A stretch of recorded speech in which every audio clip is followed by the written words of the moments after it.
Ok, buenas noches, bienvenidos, clase de Zohar, Parashat Shemot. Éxodo.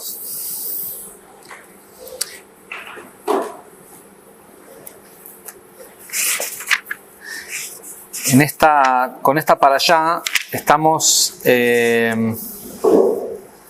comenzando el libro de Éxodo. Y al mismo tiempo estamos comenzando un periodo de tiempo que se conoce como Shovavim, que es entre la porción de Shemot y Mishpatim.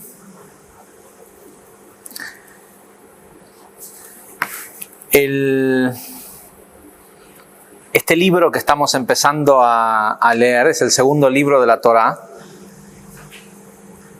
Y corresponde a la Sefirá o al Pasuf de Jochma. Es el segundo nivel o el segundo mundo, el famoso mundo de emanación. Famoso entre nosotros nada más, no es muy famoso en otros. Y el nombre literalmente de este libro en hebreo es Sefer Shemot, el libro de los nombres. ¿Sí? Después a alguien algún día se le ocurrió traducir la palabra Shemot a Éxodo. ¿Sí?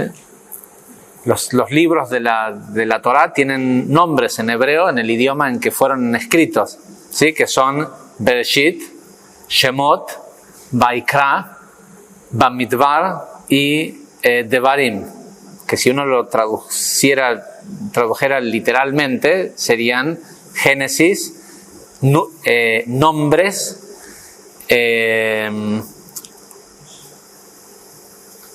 Vaikra, que es Levíticos, quiere decir y llamó, ni siquiera es una palabra simple, es y llamó.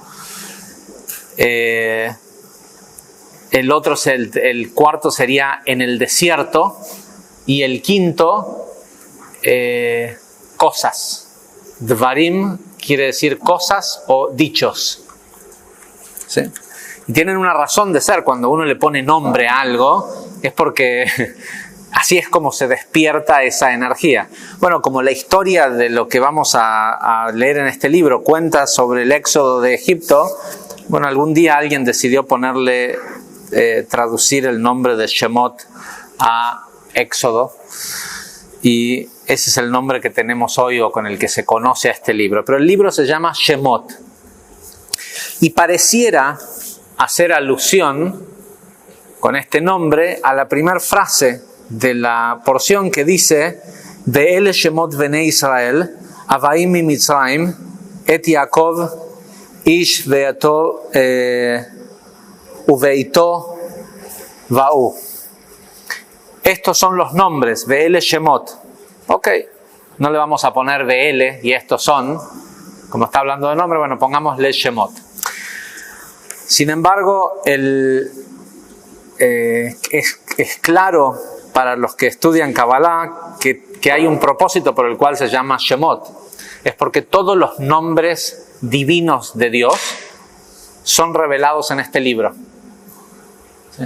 Todos los nombres que hay, que existen, con los que se invoca esa energía o esa entidad o lo que sea que sería Dios, aparecen en el segundo libro de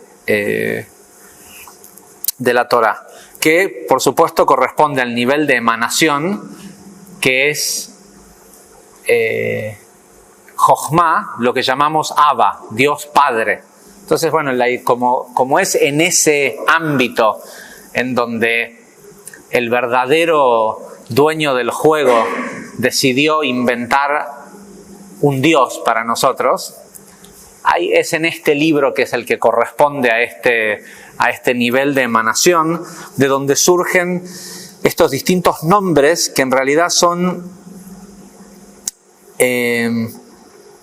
distintas formas de manifestación de los atributos divinos. Es decir,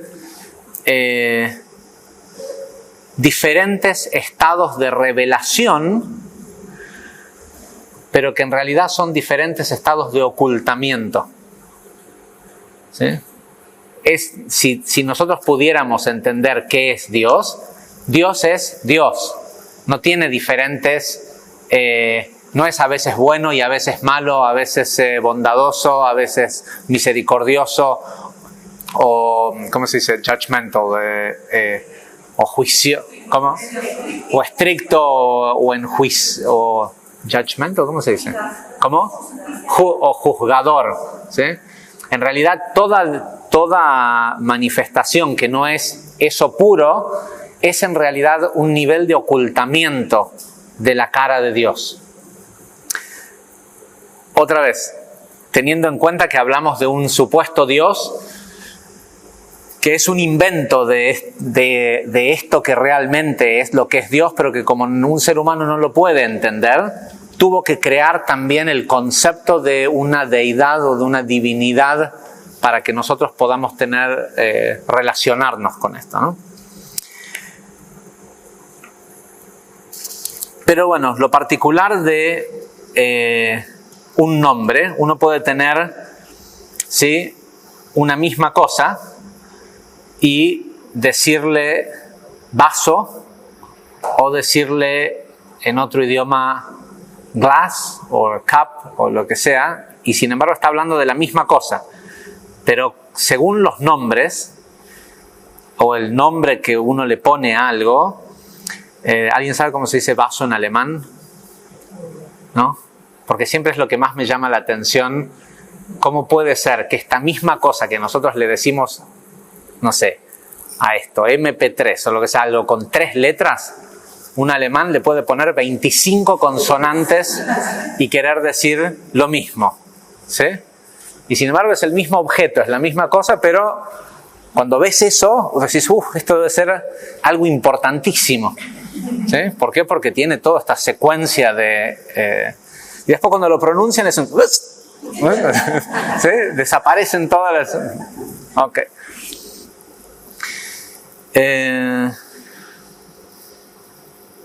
Y esto hace que haya una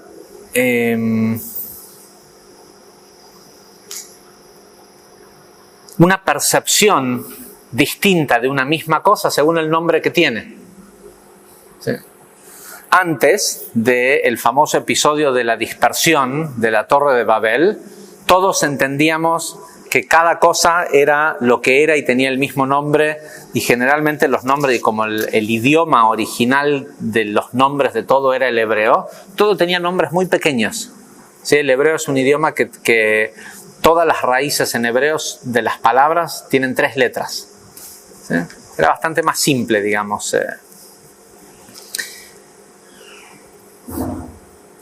Eso por un lado. Y hacia ahí vamos a ir hacia el final de la clase a entender cuál es la relación entre la Kabbalah y los nombres. Porque de hecho fuera del estudio de la Kabbalah, después de 3.500 años de estudio de Torah dentro del judaísmo, nadie... Si alguien puede levantar la mano y decirme, yo voy a tal sinagoga ortodoxa, reformista, conservadora, lo que sea, en donde hablamos de los nombres de Dios, no existen. ¿Sí? No es algo importante.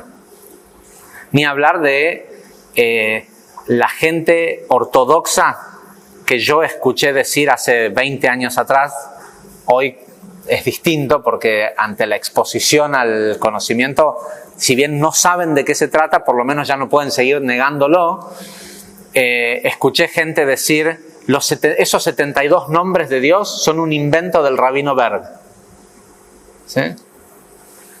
En un momento también se lo creyeron que era un invento de ellos porque hasta quisieron patentarlos, pero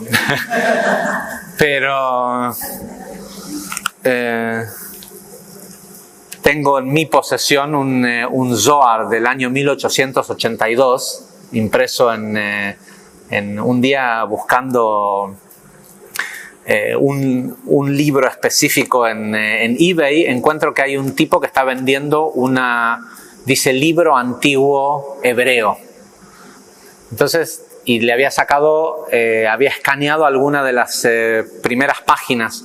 Entonces me meto en las imágenes para ver y veo la imagen del escaneo de la primera página que dice Sefer HaZohar, libro del Zohar, porción o libro de Shemot.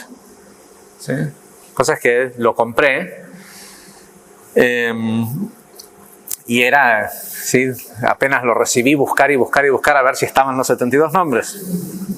Porque es en este libro donde aparecen. Sí, obviamente hacia el final aparecían los cuadros con los 72 nombres. Muchos años más tarde me enteré que esa edición del Zohar impreso en Vilna en 1882 es el Zohar con el que Rav Ashlag estudió Zohar y usó para hacer la transcripción de los Zohars que él imprimió con su comentario, con el Pirush HaSulam. Por otro lado, para todos los que tomaron el curso inicial de Kabbalah aplicada, Ser y Vivir Libres, lo primero que escuchan con lo primero que queremos perturbar la mente de un pobre nuevo alumno cuando llega a este lugar, es esta idea de que el ser humano nace preso. ¿Sí? Todos los días cuando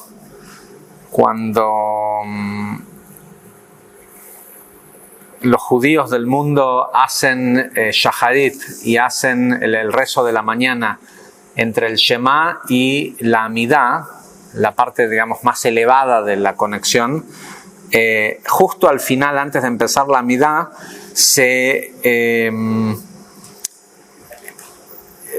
nombran ciertos atributos, cosas que hace Dios, ¿sí? Que levanta a los caídos, y una de las cosas que dice es Motzi Asirim, libera a los presos. Y decimos siempre que la persona cuando dice esto tiene que meditar en su propia liberación, ¿sí? Por lo menos en darse cuenta que está preso. Ya con eso es un montón. Entonces le decimos a la gente que el ser humano nace preso, que no nace libre como dice la Declaración de Independencia de muchos países, ¿sí? Que todos los hombres nacen libres y tienen derechos tienen, pero libres no nacen. Y que la libertad llega a partir de los 12 o 13 años, cuando la persona tiene la capacidad de buscar adherirse al Creador. Ahora, eso lo sacamos del Zohar. Acá hay y uno pudiera decir, bueno, es lógico que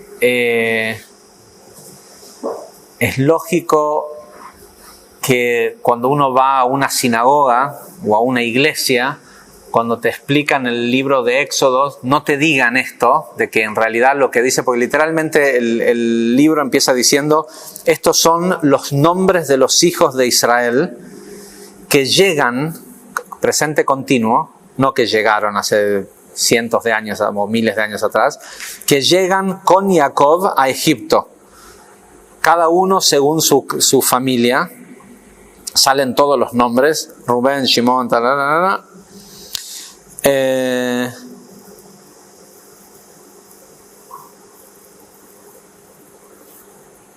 y continúa diciendo, los israelitas eran muy fértiles y prolíferos y se multiplicaban cual enjambres. Llegaron a ser tan numerosos que colmaban todo el país. Dice, entonces se levantó, fue coronado un nuevo rey en Egipto que no conocía a Yosef. Y él dijo, miren, este pueblo de los israelitas se está haciendo más numeroso y más poderoso que nosotros. Tramemos algo en contra de ellos. ¿Y qué hizo? los esclavizó, decidió capturarlos y es raro, de entrada es raro que haya podido hacer eso cuando dice que eran más que ellos. ¿Sí? Y lo que el Zohar explica de esta historia, estos son los hijos de Israel que llegan a Egipto con Jacob, se refiere a cuando a las almas, estos son los hijos de Israel, se refiere a las almas que encarnan en cuerpos humanos, es decir, que descienden a Egipto, porque el cuerpo respecto al alma de una persona es una prisión. Es un lugar estrecho, confinado, versus esta característica de infinito que tiene de donde el alma viene.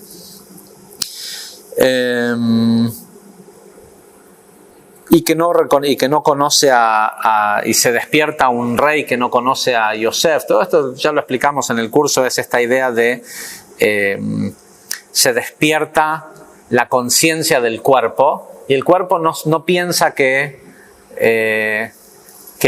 el sustento viene de Yosef, viene de Zeirampino, de la luz, de lo metafísico. Piensa que él no pidió nacer, entonces aquellos responsables por haberlo hecho nacer tienen que proveer. ¿Sí? Esa es la conciencia del cuerpo. Como él es una víctima de estar encarnado en ese cuerpo y él no pidió eso, entonces que los padres le den o que alguien le dé. Y hay gente que llega así hasta el día antes de morir a los 80 años. ¿Sí? Nunca cambia. Ahora es factible que uno pueda no encontrar esta información en la sinagoga o en la iglesia, porque es del Zohar. ¿Sí? Y el Zohar es un libro que estuvo oculto durante miles y miles de años. Sin embargo, el Ari da otra explicación acerca de lo que significa esta primera frase del libro de Shemot.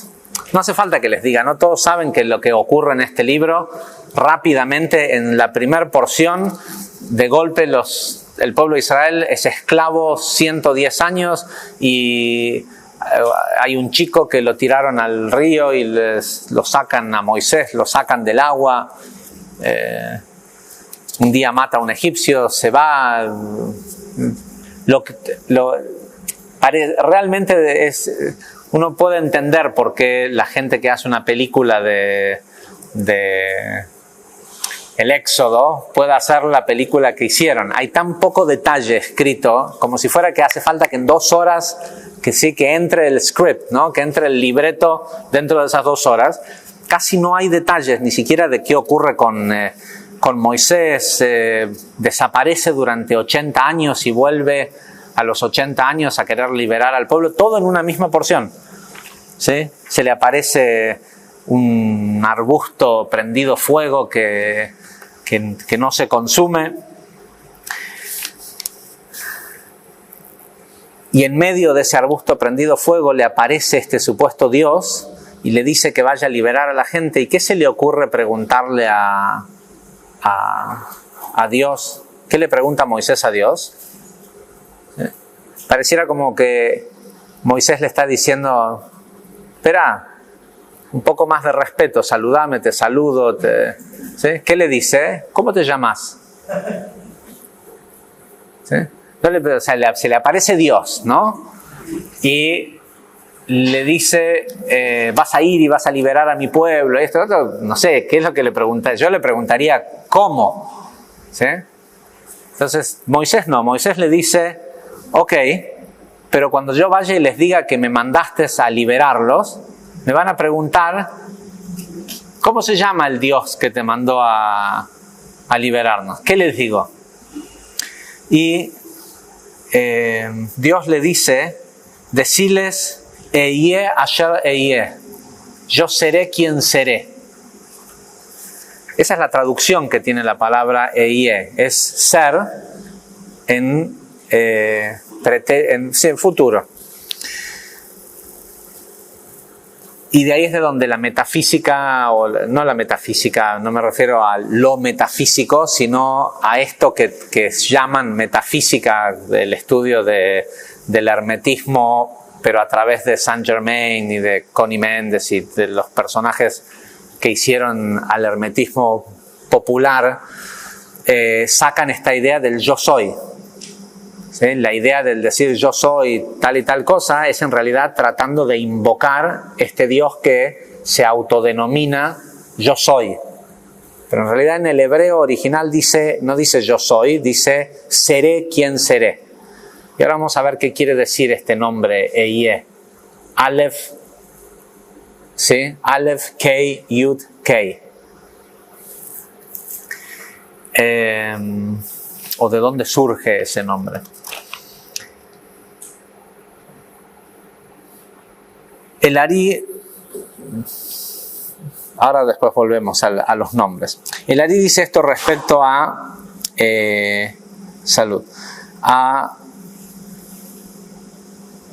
estos son los hijos de Israel que llegan con Jacob a Egipto.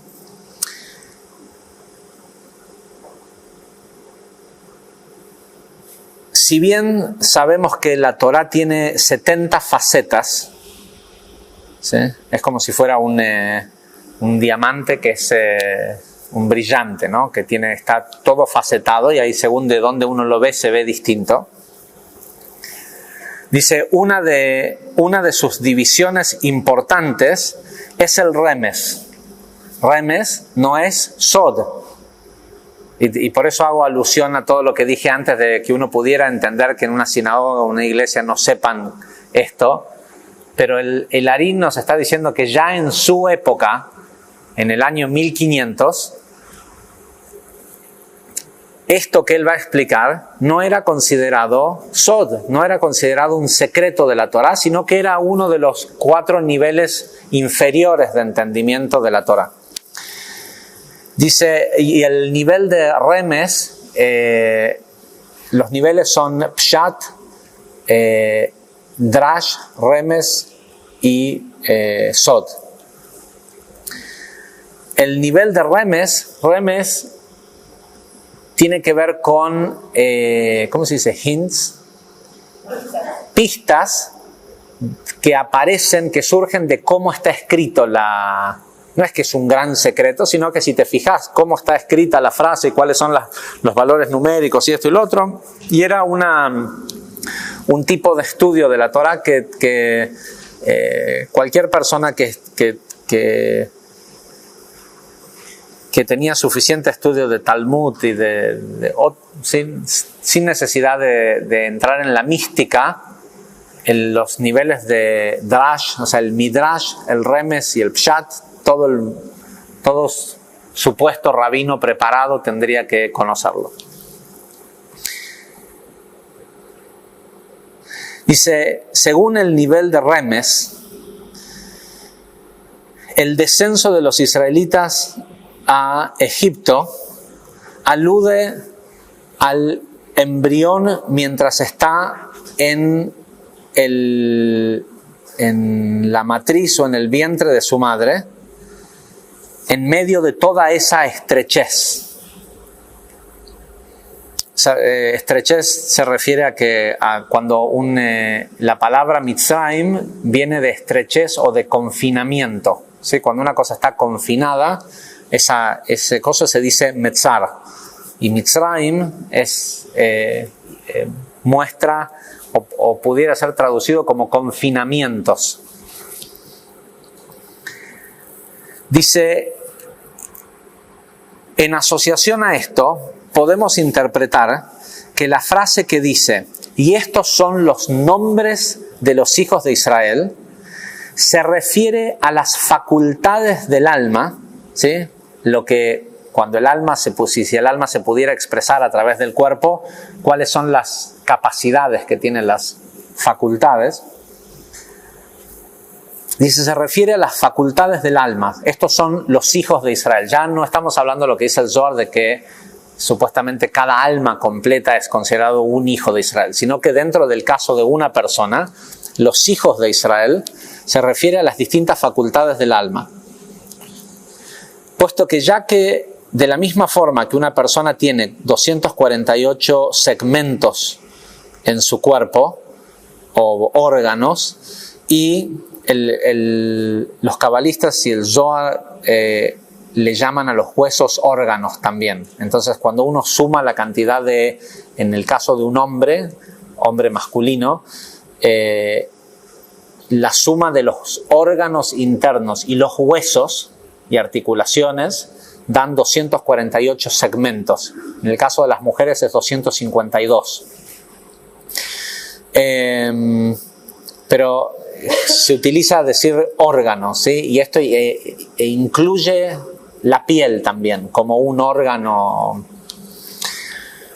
Dice, de la misma forma que el cuerpo posee 248 órganos y 365 nervios, igual de partes contiene el alma. Y el alma se refiere a nefesh, ¿no? Al nivel básico de... Dice, y estas son las facultades del alma, ¿sí? O los hijos de Israel, que descienden a Egipto.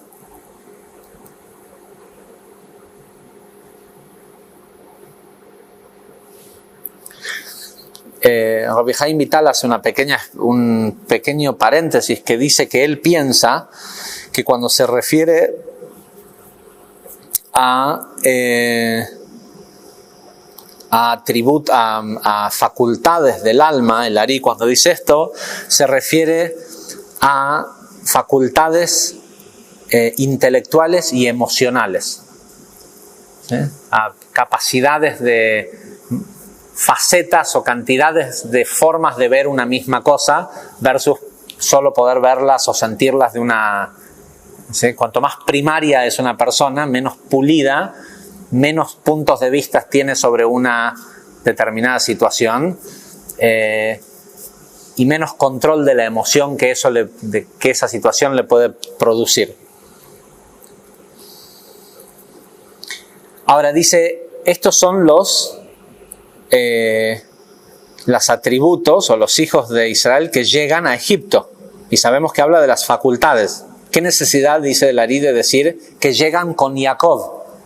Históricamente sí llegaron con Jacob. Entonces poneme el versículo en tiempo pasado.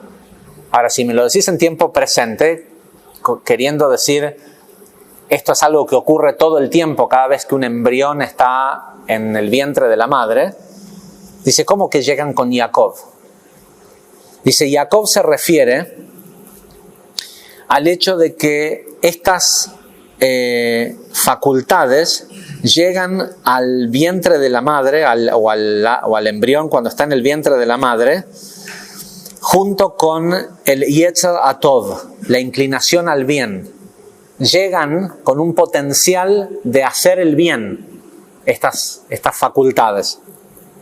Y eso se refiere con Jacob, que es la primera persona que estableció el balance entre el deseo egoísta, entre el dar y el recibir.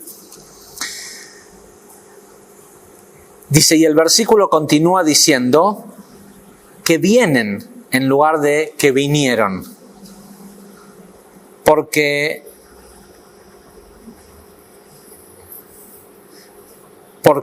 dice, Dios forma dentro del hombre un espíritu constantemente.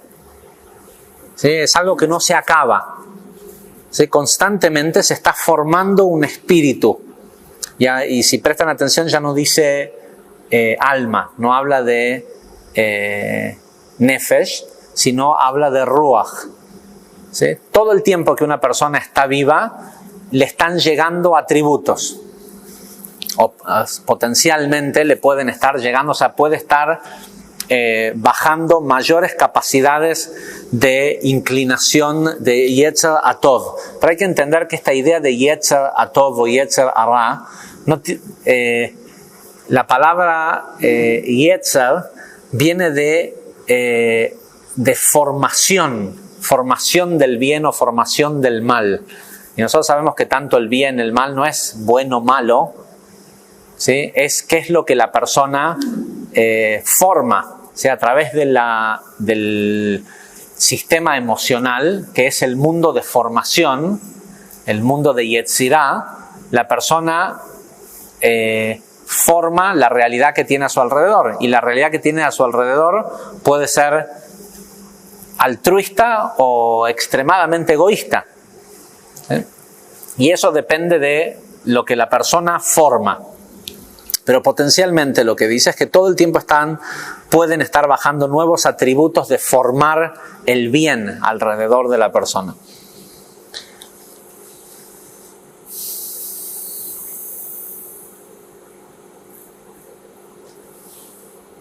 Dice, y esto está claramente explicado en el Zohar, dice, acá hay una nota que dice que es en el Zohar 2, Bereshit Bet, versículo 94. Habría que ir a buscarlo a ver si es cierto. Y esto quiere decir que cuanto más continúa la persona su proceso de maduración espiritual, más capacidades y más alma se genera dentro de él y es capaz a su vez de manifestar. Y es por eso, dice el Ari, que está escrito Ein Kadosh Ka Hashem, ¿sí? No hay algo tan sagrado como Dios. ¿Por qué?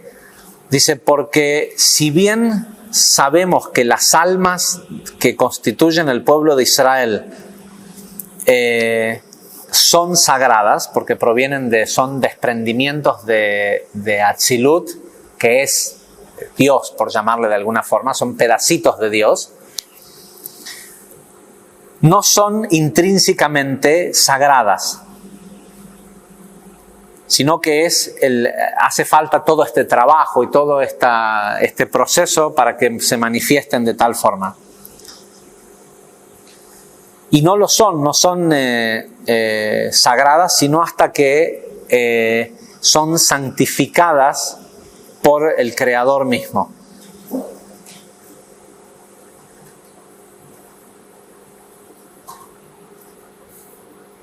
Y este versículo en Kadosh Ka Hashem, no hay sagrado como Dios, dice, continúa diciendo, puesto que no hay nadie como tú. ¿Qué quiere decir esto? Dice el Ari, que la santidad que tiene el Creador no deriva de nadie más. No hay nadie como Él, no es que Él la saca de algún lado, ¿sí? Él es la santidad. Mientras que, si bien dice, queriendo decir que la santidad es intrínseca de su esencia, mientras que para el pueblo de Israel o para las personas esto no es así y necesita adquirir de la santidad de Dios su propia santidad.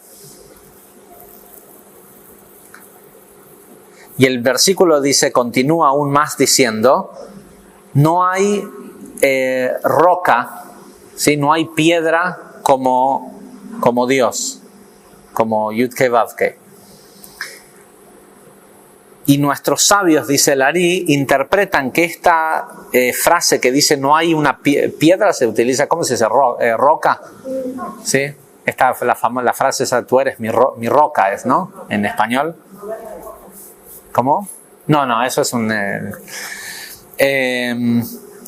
dice, y los sabios interpretaron que esta idea de que no hay roca como Dios, quiere decir que no hay artista como Él.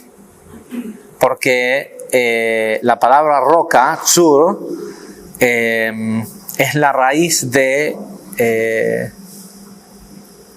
¿dónde está? ¿Cómo? Dice que tzayar, que es artista, dice uno puede encontrar una connotación en la palabra tzayar como que proviene de tzur, de roca. Esto es interesante, pero es un poco infantil la comparación que hace Lari acá. Dice, porque el mejor de los artistas puede pintar la pintura de una persona, pero mientras hace los trazos sobre el papel de la persona, no puede hacer órganos detrás de esa imagen que está haciendo de la persona. No puede hacer si pudieras levantar la imagen que acaba de pintar del cuerpo, encontrar un estómago y un intestinos, corazón y pulmones y una espina dorsal. Dice, mientras que cuando Dios pincelea a un humano, dice, no solo que puede hacer esto, sino que puede hacer en el abdomen de ese humano otro ser humano, ¿sí? Que es el bebé, digamos, dentro de otro ser humano que tiene órganos, y no solo tiene órganos, tiene un espíritu adentro que no se ve, ¿sí? Y que él lo sigue formando, lo sigue pintando, por decirlo de alguna forma, y toda una esencia detrás de lo que se ve aparentemente.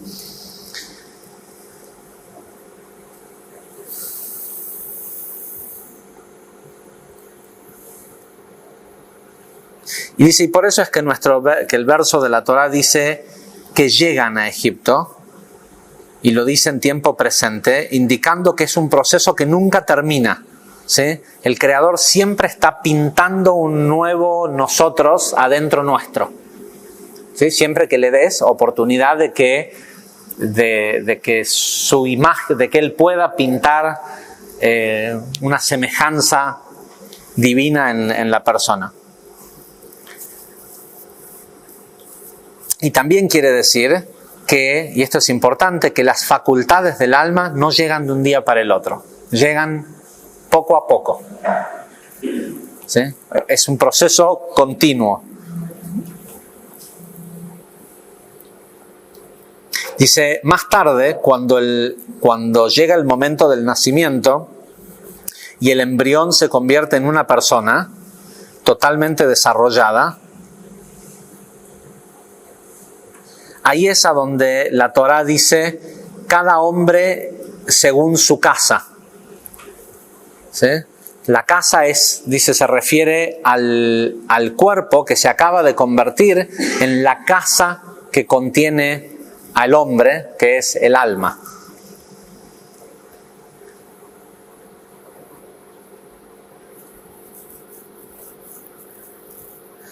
Dice, y en este momento es cuando todas las facultades potencialmente entran al cuerpo.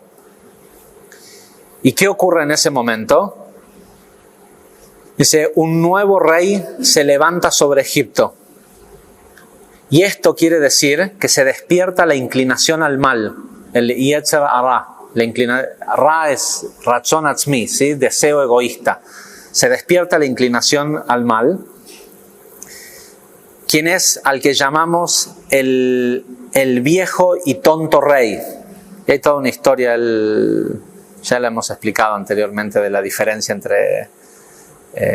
hay una historia de eclesiásticos que habla de que es preferible ser un niño sabio que un rey tonto y viejo, ¿no?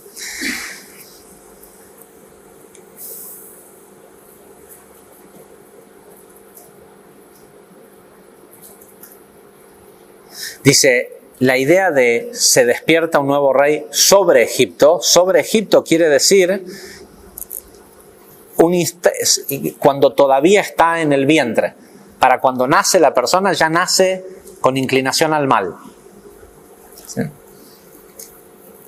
Que no conoce a Yosef, quiere decir literalmente que no conoce al santo, bendito sea él. No reconoce a Dios. Un bebé recién nacido no reconoce a Dios. Si reconociera a Dios, no lloraría pidiendo comida. Creería que alguien le va a proveer, ¿sí? Que no va a sentir hambre. Dice, ¿y qué le dice este? Dice, y él le dijo a su gente, él se refiere a este rey que se levantó sobre Egipto, él le dice a su gente, se refiere a que los poderes de la impureza dicen, cuidado, los hijos de Israel, es decir, las facultades del alma, son numerosas y poderosas y son más que nosotros. No era cierto que no los podrían haber esclavizado en Egipto si eran más gente. Pero lo que está queriendo decir este versículo, dice el Ari, es que la persona tiene que saber que las cualidades del alma son mucho más numerosas y poderosas que la del cuerpo. ¿Sí? Entonces, ¿qué hace él?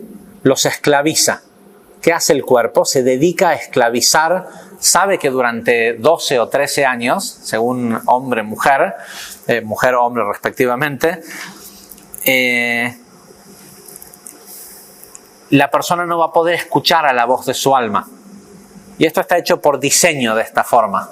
¿Sí? El Zohar dice que está hecho de esta forma para que el hombre, o sea, se le da dominio al Satán o al deseo egoísta sobre el hombre durante los primeros 13 años por un solo propósito, para que el hombre le crea. Si no, no habría pelea justa más tarde cuando le toque desarrollarse espiritualmente. Como la persona está hecha de ángel, ¿sí? No podría tener libre albedrío si recordara, si pudiera ver claramente todas las leyes de causa y efecto en el mundo. Entonces, parte del juego de venir a vivir a este mundo implica que se le da posesión sobre la conciencia del ser humano al ángel de la muerte para que le crea, para que todo lo que le dice sea la única voz que escuche durante 13 años, y 13 años es mucho tiempo. Entonces, cuando escucha otra voz en la adolescencia que le dice, no, ser egoísta no es bueno, dice, no, sí, no sé de dónde salió ese pensamiento raro. Si quien yo soy es el otro pensamiento que dice, toma todo lo que puedas.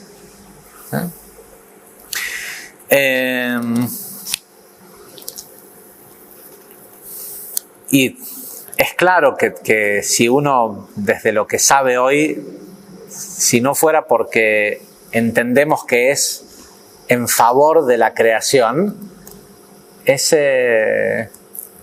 perverso el juego. ¿Sí? O por lo menos si uno lo viera de esta forma, sin entender que tiene un propósito divino que ocurra así, pareciera como que simplemente están jugando con nosotros.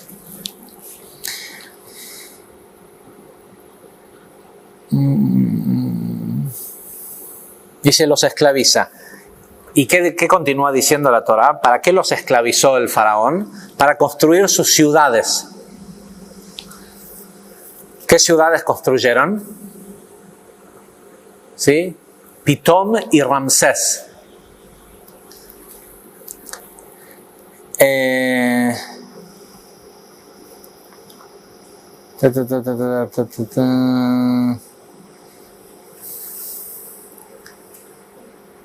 Dice, y le construyeron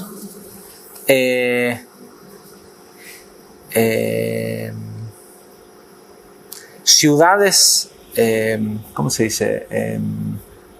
Depósitos y ciudades para el faraón. Dice, ¿qué son estas ciudades, estos depósitos? ¿O para quiénes son estas? ¿Qué quiere decir cuando dice, y le construyeron ciudades para el faraón? Dice, le construyeron, sí, una ciudad, una casa, un edificio, es algo que separa un lugar público y lo hace privado, y es una cáscara para la inclinación al mal. Dice, la palabra paró, faraón, está compuesta de las mismas letras de Aoref, que quiere decir el cuello.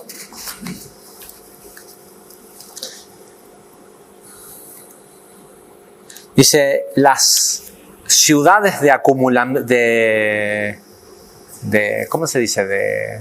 Como almacenamiento, dice, se refiere al cuerpo de la persona.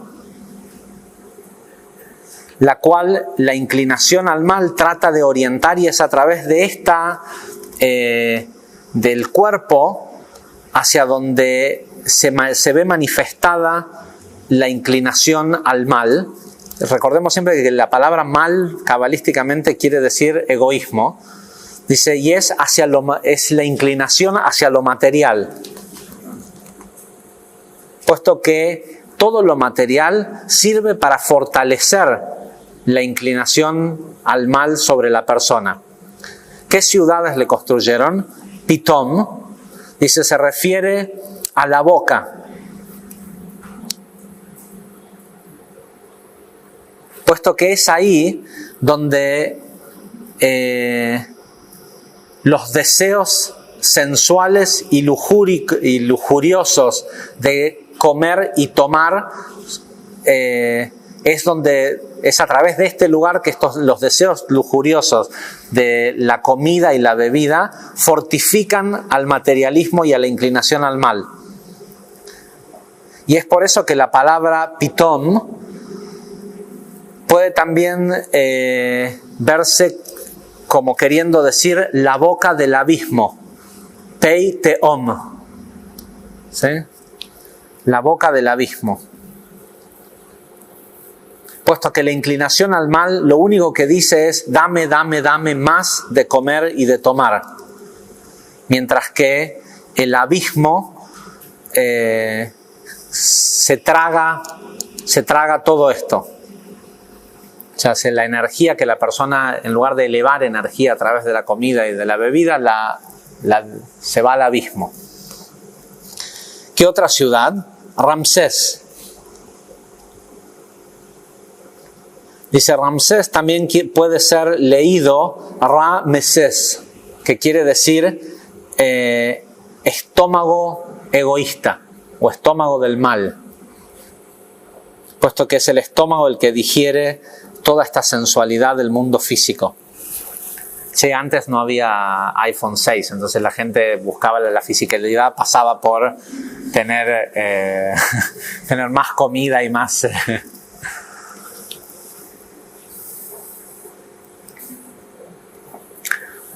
Hoy primero tenemos el teléfono con la aplicación de dónde encontrar el restaurante que...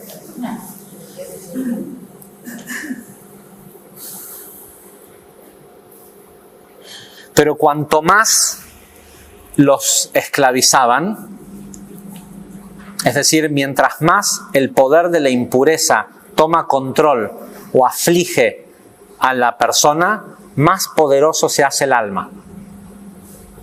¿Sí? Y esto es una cosa que parece lo opuesto, pero en realidad, ¿quién tiene mucho deseo mucho exceso en la comida, en la bebida, en el sexo, en las posesiones? La gente que tiene almas más grandes. ¿Sí? Más allá de que,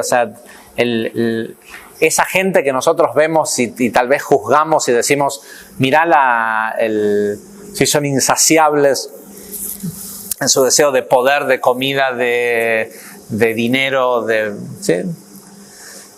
Es en realidad gente que potencialmente, la razón por la cual es así, porque después está esa otra gente que no tienen nada y no les importa. ¿Sí? Y son felices aparte.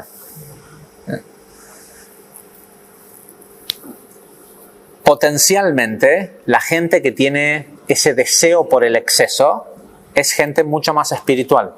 Es decir, más espiritual no en que están más desarrollados espiritualmente, sino que tienen un espíritu más grande. ¿Sí?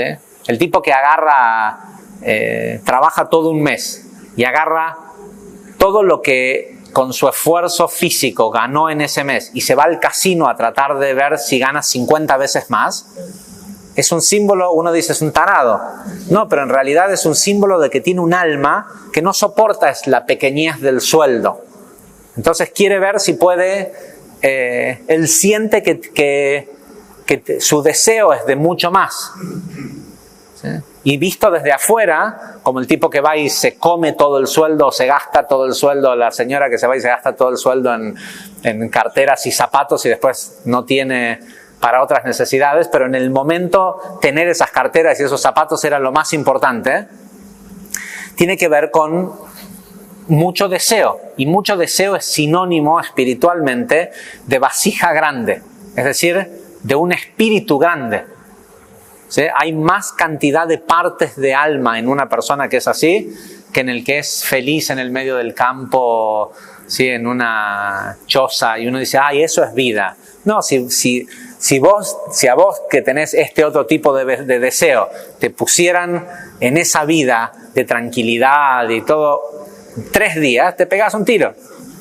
¿Sí? Todos cuando nos vamos de vacaciones decimos, ay, mirá que así es como uno debería de vivir cuando ve al tipo saliendo a pescar todas las mañanas en la playa, y si pesca ese día no trabaja.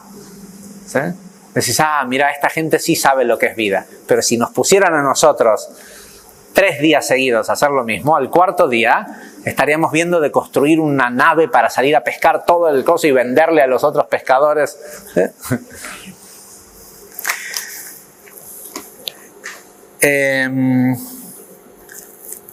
Con lo cual, cuando vemos eso que a veces se ve despreciable en otras personas, habría que verlo como algo divino. Es una seña de, está bien, está sin pulir, pero es un carbón que se puede convertir en un diamante.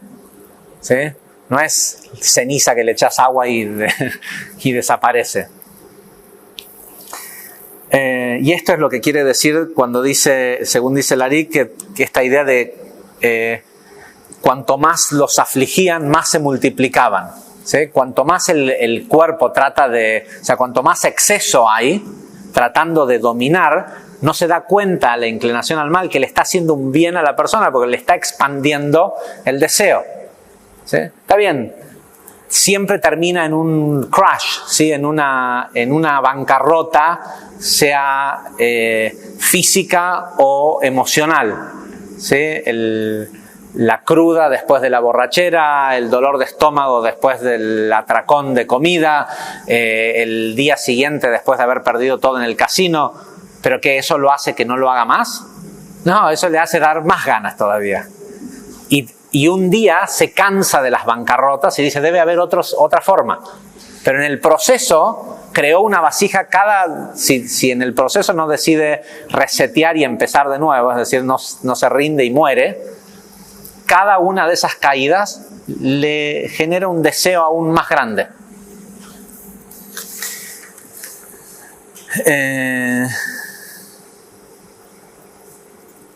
O sea que todo, incluso la aflicción de la esclavitud, es en favor del creado. ¿Sí? Desde lo que nos enseñaron de la moral y las buenas costumbres y las religiones, todo eso es malísimo, es la perdición. Pero lo que le está ocurriendo a la persona es lo mejor que le puede ocurrir, o por lo menos es lo mejor para la evolución de su alma. Lo que eventualmente tiene que entender es que si tiene la capacidad si tiene vasija para conseguir todo eso, también lo puede hacer a través del bien. ¿Sí? Es más, cada vez que la persona pierde todo, es justamente para eso, para el cuestionamiento, porque el vacío que produce la carencia de esa bancarrota física o espiritual es un vacuum, es una succión otra vez de el mundo de emanación. Toda esa carencia produce deseo, y ese deseo es una gran succión a través de la jeringa sí, es como clavar una jeringa en el mundo de emanación, porque la persona empieza a pensar, ¿y ahora qué hago? ¿Sí? El deseo no tiene deseo de que sabe que no va a aparecer de golpe una montaña de dinero, ¿sí? Entonces ahora lo que empieza a pensar quiere tener ideas de qué hacer. Entonces empieza a solicitar, el cuerpo le dice, anda por lo fácil, anda que te hagan un lavaje de estómago, toma más, pedí plata prestada, lo que sea que es la salida fácil. Pero la carencia lo que le hace pensar, si la persona es honesta consigo misma, es ¿y ahora qué hago? Y lo que está haciendo es que está solicitando ideas, intelecto, para hacer las cosas distinto, para hacerlas de otra forma. ¿Sí? Y ese momento de la idea, ese es el momento del éxodo, ese es el momento de liberación. Después hay que salir al desierto. ¿Sí? Y el desierto puede ser un par de semanas o 40 años, depende de dónde esté tu conciencia. Pero no hay paso de la liberación a la tierra prometida sin algún aspecto de desierto. El desierto es la carencia que produce el efecto de la macana que te mandaste. Ahora parte del aprendizaje es atravesar la consecuencia, porque la consecuencia tiene el poder de limpiarte de la causa. Esto lo vamos a ver cuando lleguemos a la porción de Beshalach, el cruce, la idea del cruce por el mar rojo, tiene que ver con no esquivar el obstáculo, es atravesarlo, porque vos lo creaste, vos te pusiste en esa situación, y el atravesarlo sirve como scraper, como una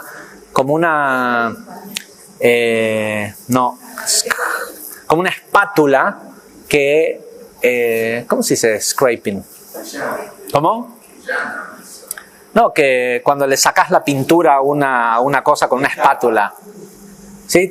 Saca la clipa, el atravesar el obstáculo y no evitarlo, saca la cáscara esa que fue la que generó, y la saca por fricción. ¿Sí? La saca, pero si realmente lo saltás en el agua y lo atravesás, ese es el fin de lo que causó, y todos lo sabemos, ¿no? O sea, si decidís hacer las cosas distintas, pero al mismo tiempo enfrentás la consecuencia, ya no vas a volver a hacer lo mismo. ¿Sí? Si lo haces otra vez igual es porque sos un masoquista, ¿no? Porque disfrutás el dolor.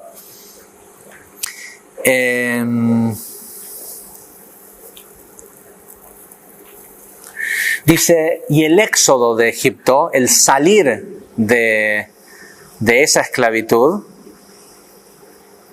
es análogo al nacimiento mismo. Por eso es que la primera de las 10 plagas fue la plaga de la sangre. ¿Sí? Para que el pueblo pudiera salir, tuvo que haber como un nacimiento de una nueva conciencia. Dice, y es análogo a la sangre del nacimiento.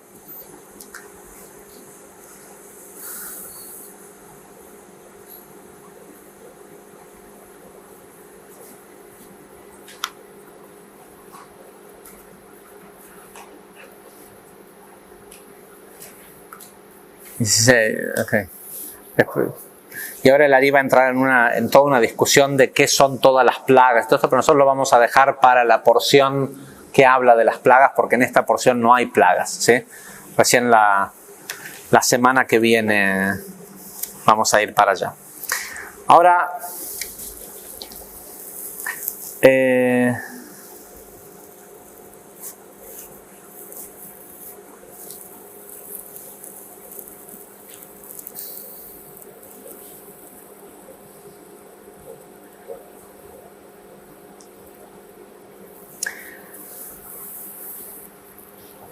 esto que leímos es más que, ¿cómo se dice? Self-explanatory. Se explica, se autoexplica, ¿sí? No requiere de comentarios.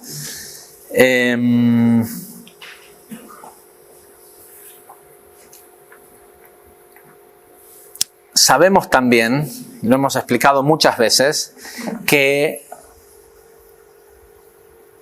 y esta es la relación que hay con estas porciones y Shobabim. Shobabim es un periodo de tiempo en donde los cabalistas recomiendan ser lo más cuidadoso posible, respecto a la sexualidad. ¿Sí? Son semanas de juicio, pero que es un juicio que solo es activado por el deseo egoísta en la sexualidad.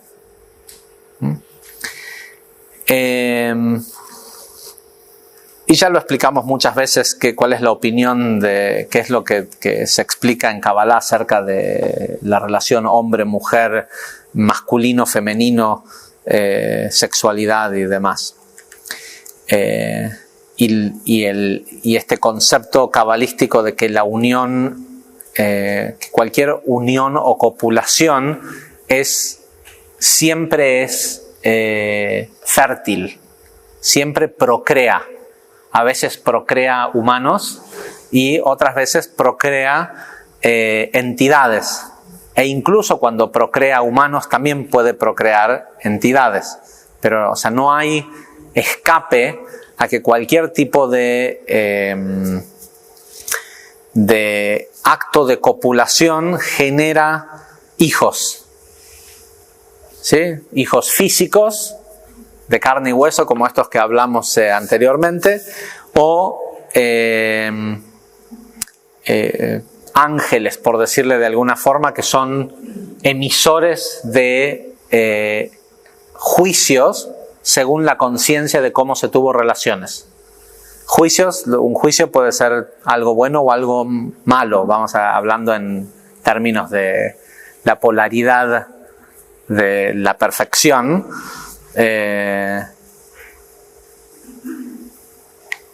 Sí, cuando dos personas pelean en un juicio civil, el mismo veredicto, uno gana y otro pierde. Para uno es bueno y para el otro es malo. ¿Sí? Juicio no quiere decir necesariamente que sea algo malo, sino es la ejecución de las leyes de causa y efecto. Y particularmente pocas cosas generan tanta causa y efecto como la sexualidad, porque es en el momento en donde se ve más plasmada la conciencia o el desarrollo espiritual de la persona, si la persona es o no altruista. ¿Sí? Si en el momento de tener relaciones lo hace por el placer de la otra persona o solo pensando en su placer personal. Respecto a esto, sabemos que todo el concepto del exilio en Egipto tenía que ver con una corrección sexual. ¿Sí? Las almas de... esto lo explicamos con mucho detalle el año pasado cuando dimos esta misma clase, pero también lo explicamos en la clase pasada sobre Yosef. El propósito por el cual el pueblo de Israel tuvo que descender a Egipto era porque en Egipto habían encarnado todas las almas de Atzilut que habían sido derramadas, por llamarle de alguna forma, a través de los 130 años de separación entre Adán y Javá. Y en esta generación, todos estos, vamos a llamarles israelitas, por decirle de alguna forma, eran la encarnación de todos los egipcios en la época de Yosef. ¿Sí? Todos los que salieron de Egipto con Moisés, la vez anterior que habían encarnado eran todos egipcios. ¿Sí? Por eso es interesante cuando la gente empieza a separar, a tratar de seleccionar humanos según sus religiones o según la descendencia de qué país vienen o qué. ¿Sí? Y sobre todo cuando surge este orgullo judío de ser judío, cuando tenemos libros de los sabios más grandes dentro del judaísmo que dicen que el que hoy es judío ayer era egipcio y antes de ser egipcio era Babilonia, estaba haciendo la torre de Babel y todos. ¿Sí? Quien nace hoy en el cuerpo que nace es perfecto y es lo que necesita para su evolución espiritual. Pero eso no quiere decir que la familia en la que naciste o la nacionalidad o lo que sea determine algo sobre tu alma. Las almas, hay 70 grupos distintos de almas. Sí, y hay una nación, una de estos 70 grupos de almas que son las almas que provienen de Atzilut. Que incluso en ese caso, sabemos que todo proviene de Atzilut, ¿sí? Sino que cuando les toca nacer en un cierto nivel de conciencia es porque ya atravesaron también las otras naciones, ¿sí? Y las otras naciones tampoco es claro si son pueblos del mundo o distintos estados de encarnación, ¿sí? No sabemos si nacer en el reino, como nos pasó a todos nosotros. Cualquier persona que está hoy acá, una vez fue agua o piedra o vegetal o animal, ¿sí? Porque todas las almas del mundo en este último intento de creación, que es la creación en la que estamos, nos hemos hecho de abajo, ¿sí? Hemos tenido que transmigrar desde los reinos más bajos hasta convertirnos en humanos.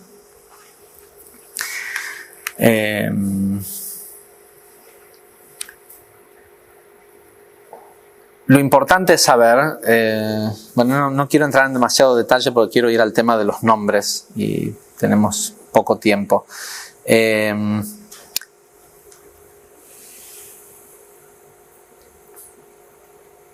Ok, solo explicar esto, dice, y con esto resumimos todo lo que tiene que ver con el qué hacían estas almas ahí esclavas y por qué Moisés las tenía que sacar de ahí. Dice, todas las almas que llegan a esta realidad física contienen estados de Gesed y de Geburah, ¿sí? Contienen una dualidad entre estos atributos del alma que tienen que ver con el dar y con la misericordia y todo esto, y por otro lado el deseo egoísta del cuerpo y el juicio severo. Esto es así porque derivan del pecado original, vienen de Da'at, ¿sí?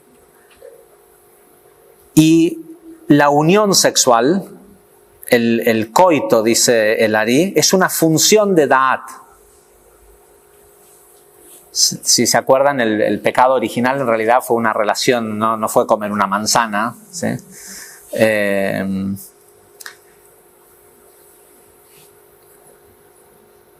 Dice, y este es el significado místico de la frase que dice, y Adán conoció a Javá y ella quedó embarazada, ¿sí? La idea de Da'at, que conocimiento, el conocimiento es igual a la copulación, y es por eso, dice Lari, que no es posible la emisión de semen sin que se origine en Da'at, ¿sí? Da'at es lo que ante algo que tiene enfrente determina si es bueno, si es malo, es lo que juzga, ¿sí? Entonces, sin algún nivel de juicio no existe la capacidad de la función eréctil. La persona tiene que tener a una persona o lo que sea, o una idea, y tiene que pensar que es posible tener relaciones con esa persona, o ya sea en su imaginación o no, pero se requiere de pensamiento, ¿sí? De un juicio de valor respecto a la persona que tiene enfrente, de si pudiera o no tener relaciones con esa persona para excitarse sexualmente y tener una erección, ¿sí? Con lo cual dice, no, sin Da'at no hay, de hecho si Da'at te dice, no, esta persona es mala, te va a hacer daño, lo que sea, todo, ya no te parece tan sensual, ¿sí? La persona que tenés enfrente. Y es solo un juicio de valor, y sin embargo muchas veces se puede hacer el juicio de valor de que pudiera ser bueno, es lo que le pasa a la mayoría de la gente a través de la atracción física, de que pudiera ser bueno unirse con esa persona, y en realidad es la peor cosa que le puede pasar en la vida, ¿sí? Si pensara que es la peor cosa que le puede pasar en la vida, no tendría capacidad de tener relaciones con esa persona.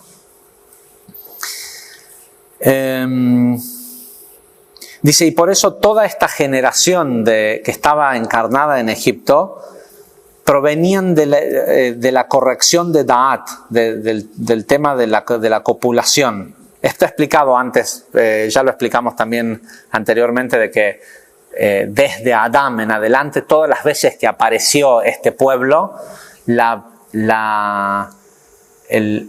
principal problema que tenían en cuanto a su conducta era, ¿cómo se dice? Lujuria, ¿sí? Eran temas de desbordes sexuales. Y dice, y esto era también cierto en la generación de Moisés, en esta gente que estaba y de hecho sabemos, el Zohar dice de que la forma en cómo los egipcios esclavizaron al pueblo de Israel no fue con un látigo, fue dándole exceso los hicieron esclavos del mundo físico. ¿Sí? Por eso es que después, cuando salieron de Egipto, se querían volver. Si realmente hubieran sido esclavos que los estaban torturando, nadie dijo, che, hace frío en Alemania, en Polonia, en invierno, volvamos a Auschwitz. ¿Sí? Era mejor en Auschwitz. No, si te liberaron, corre. Estos tipos los liberaron supuestamente de la esclavitud y 3 días después le estaban diciendo a Moisés, no, volvamos. ¿Sí? Tan mal, no. ¿Sí?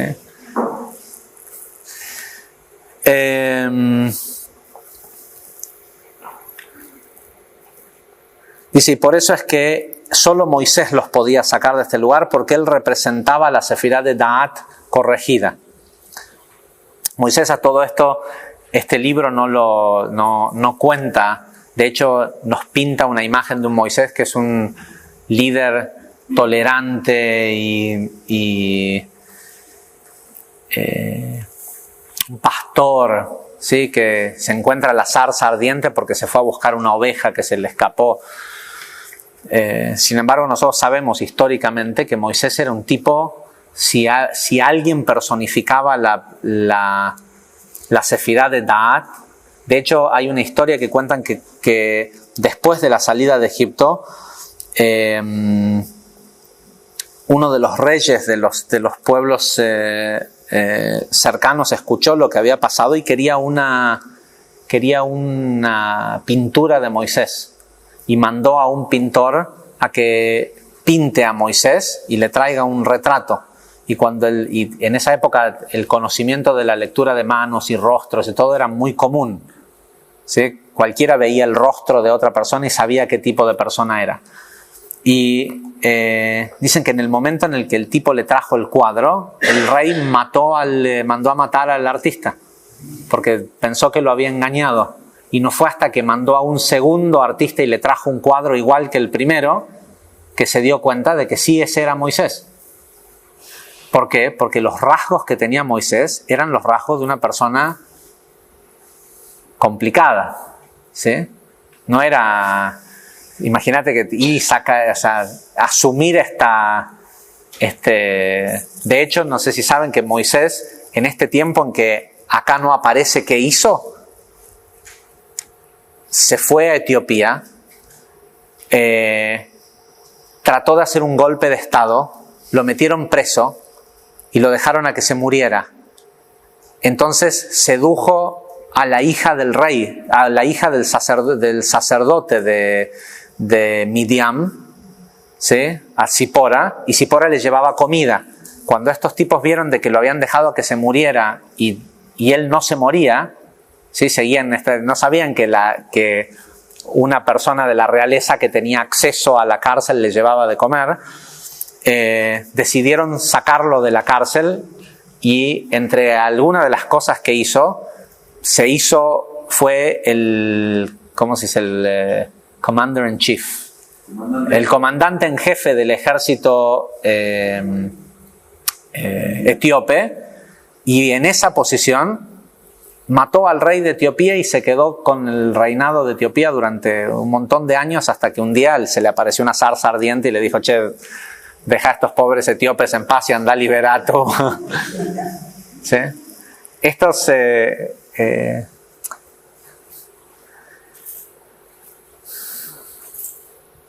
Esta idea que tenemos de que estamos buscando gente buena,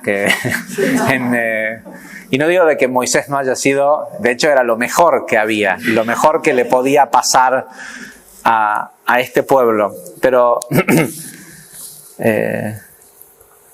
no deja de ser interesante la idea que nos venden y la que queremos comprar. ¿Sí? Bien, vamos al tema de los nombres, porque acerca de Moisés y de la salida de Egipto y todo esto vamos a tener todo este libro para hablar de esto. ¿Por qué Shemot? ¿Por qué el libro se llama Nombres, no Éxodo?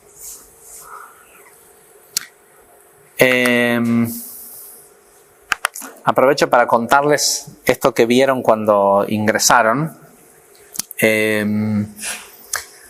Está decidida la fecha, no está totalmente confirmado los valores, pero para que aquellos que tienen interés sepan cuáles son las fechas, fue que lo mostramos recién. Seguramente a la gente que toma Zohar habitualmente les va a llegar un mail. Otra vez, todavía no están los valores porque hay algunas cosas que confirmar, pero sí las fechas en las que haríamos el próximo viaje místico a Israel. Pero este año vamos a hacer una escala previa. Y la escala previa consiste en ir 7 días a España.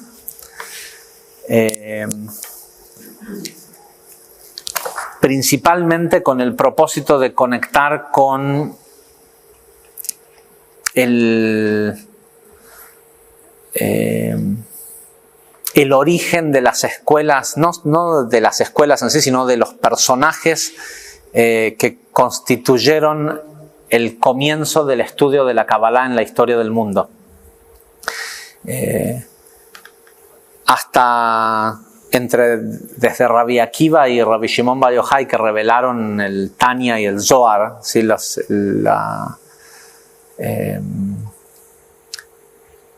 El conocimiento de la Kabbalah por escrito, por llamarle de alguna forma, hasta que en el año 1270 Rabbi Moisés de León, si prestan atención, todos los nombres de estos grandes cabalistas de la historia medieval, los apellidos en realidad, o lo que se supone que son apellidos, son de dónde vivían, ¿sí? Hasta que Rabbi Moisés de León reveló o encontró los manuscritos del Zohar y terminó a través de escritura automática de completar las partes que faltaban porque estaban dañadas del Zohar, y que de ahí, desde esa revelación del Zohar, comienza otra vez el estudio y aparece el Ari 200 y tantos años más tarde. Hubo todo un movimiento místico que se inició en España entre el año 500 y el año 1200, ¿sí? Hasta la Inquisición. Los principales místicos del pueblo de Israel vivieron en el sur de Francia y en España. Y la fuente de conocimiento con la que estudiaban era un libro que se conoce como Sefer Abair, que quiere decir el libro de lo translúcido, porque hay un tipo de luz que se conoce como Or Abair, la luz de la Sefirá de Keter. Hay una terminología respecto a esta luz que se la conoce como, a diferencia de luz oculta o todos estos otros nombres que conocemos de la luz de Keter se la llamó históricamente luz translúcida. Algo translúcido es algo que está pero que no se ve, ¿sí? Y los únicos libros que tenían de conocimiento cabalístico eran este libro, el Sefer Yetzirah, que es el libro de formación que se lo atribuimos a Abraham el patriarca, pero que sabemos que físicamente por escrito apareció, no se sabe quién fue el que lo escribió, pero apareció por ahí del año 800. Y adicionalmente un libro que es muy extraño,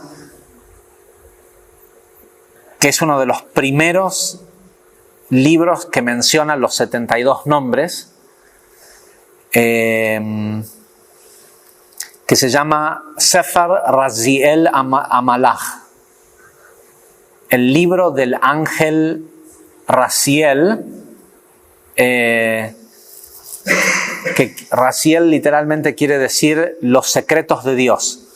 Y se cree que es, o sea, lo que cuenta la fábula es que es un ángel que en beneficio de la gente le robó a Dios los secretos y los escribió en un libro y se los dio a estos místicos. ¿Sí? Entonces parte de lo que queremos hacer este año es ir a... por suerte tenemos acceso a mucho de estos escritos y de este conocimiento, y una cosa es estudiarlo acá o hacer como hacemos en uno de los más prominentes cabalistas de esa era fue Rabbi Abraham Abulafia, esa meditación que nosotros hacemos en el curso 3, que no es una meditación, es una especie de mantra con el nombre de Dios y con sonidos.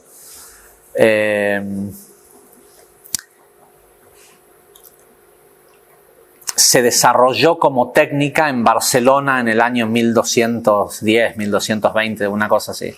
Y una cosa es hacerlo acá y otra cosa es ir y hacerlo en el lugar en donde eso surgió al mundo. Así que creemos que va a ser una experiencia. La idea es ir y recuperar un poco de todas esas chispas de luz que quedaron medias atrapadas producto de la Inquisición en España. Sabemos que hay un montón de tzadikim que están enterrados en España, pero que nadie sabe exactamente en dónde están. Y para eso,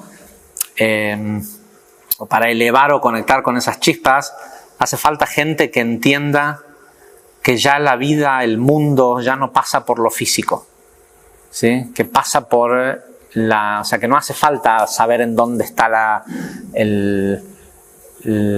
la sepultura de ese tzadik, sino saber que está presente y traerlo, no ir, sino traerlo.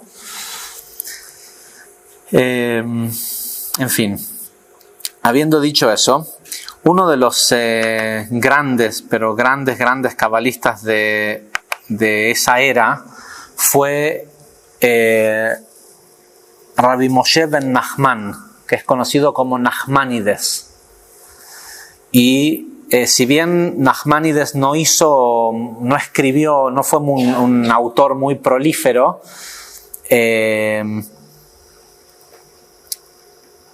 porque toda esta gente eran los primeros en tener estas revelaciones y se rehusaban a escribirla. Sentían que no era correcto al no haber referencia previa, ¿sí? Que dijera, después más tarde cuando apareció el Zohar, toda esta gente que nunca había visto un Zohar se encontró con que todo esto que a ellos se les revelaba había sido escrito ya por Rabbi Akiva y por Rabbi Shimon Bar Yochai, ¿sí? Pero en el momento en el que a ellos les tocó vivir, no había... O sea, era simple inspiración lo que tenían para enseñar y no se animaban a escribir porque no querían que pasara a la historia algo que pudiera a lo mejor ser incorrecto, ¿sí? Sin embargo, Nachmanides escribió un comentario sobre el Sefer Yetzirah, sobre el libro de formación. Y lo traigo a colación, además para empezar a despertar un poco el deseo de este viaje.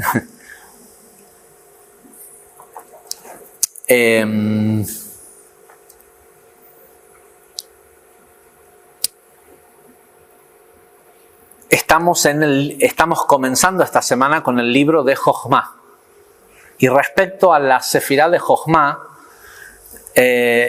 Nachmanides escribe lo siguiente en su comentario del Sefer Yetzirah. Dice, Jochma, ¿sí? Que se traduce literalmente a sabiduría, es el límite de lo que el hombre puede alcanzar por medio de su pensamiento.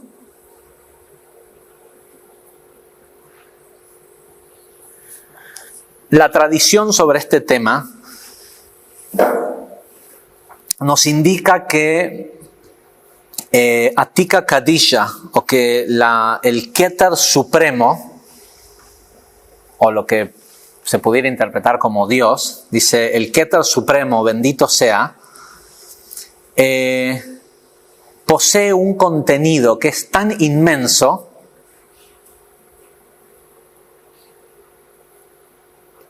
que dice que supera todo lo que el corazón de un hombre es capaz de razonar o meditar respecto a cuánta gloria hay en este lugar, ¿sí? Cuán grandiosa es esta energía. Keter, la corona, ya no habla de la corona suprema, habla porque Keter tiene un aspecto interno y un aspecto externo.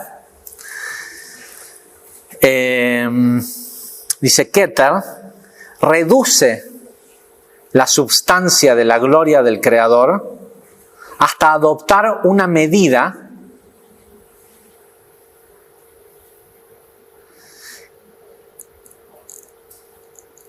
que puede ser ubicada entre los querubines, es decir, del tamaño de una palma.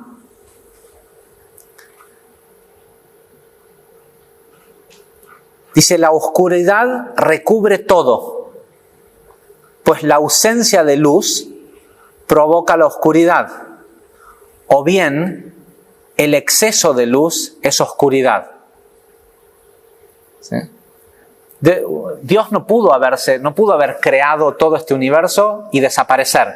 Si Dios es infinito, tiene que estar acá. ¿Dónde? Acá mismo, acá en todas partes. Porque es infinito. Esta creación, por más que sea finita, no existe afuera del infinito, está dentro del infinito. ¿Sí? Con lo cual, es lo que decimos siempre, todo el exceso, toda la oscuridad que vemos en el mundo es exceso de luz. ¿Sí? Es más luz de la que la vasija puede contener, entonces quema o se ve como algo malo, en lugar de verse como algo bueno. Es como decir, ¿el agua es mala? No, pero mucho agua es una inundación y nosotros lo percibimos como algo malo. ¿Sí? Nosotros percibimos como algo malo que llueva mucho en verano, ¿sí? Porque nos arruina nuestras vacaciones. Pero después salís y ves los árboles. Nunca hemos visto árboles tan lozanos como se ven hoy en Buenos Aires. Y sabemos que es algo bueno para nuestra respiración, tiene un montón de beneficios. Bueno, pero si te arruina tus vacaciones, entonces es algo malo. ¿Sí? Si va en contra de tu egoísmo. Vuelvo a leer esto. Dice, Keter reduce la substancia de la gloria hasta adoptar una medida, ¿sí?, más pequeña que cabe entre medio de los querubines, dice, del tamaño de una palma. La oscuridad recubre todo, ¿sí? Este es un mundo oscuro. Toda esta creación pareciera ser que es totalmente oscura, o sea, sin esta idea del principio del caos, de que todo aquello que existe, si no se le aplica energía, tiende al caos. Esto es la famosa teoría del caos. Es porque este mundo tiende a la oscuridad. La participación del ser humano es la corrección o la capacidad de recibir toda esa luz para que se vea como algo luminoso y no como algo oscuro.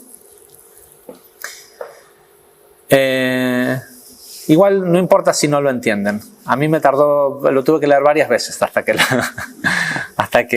que no sé si lo entendí.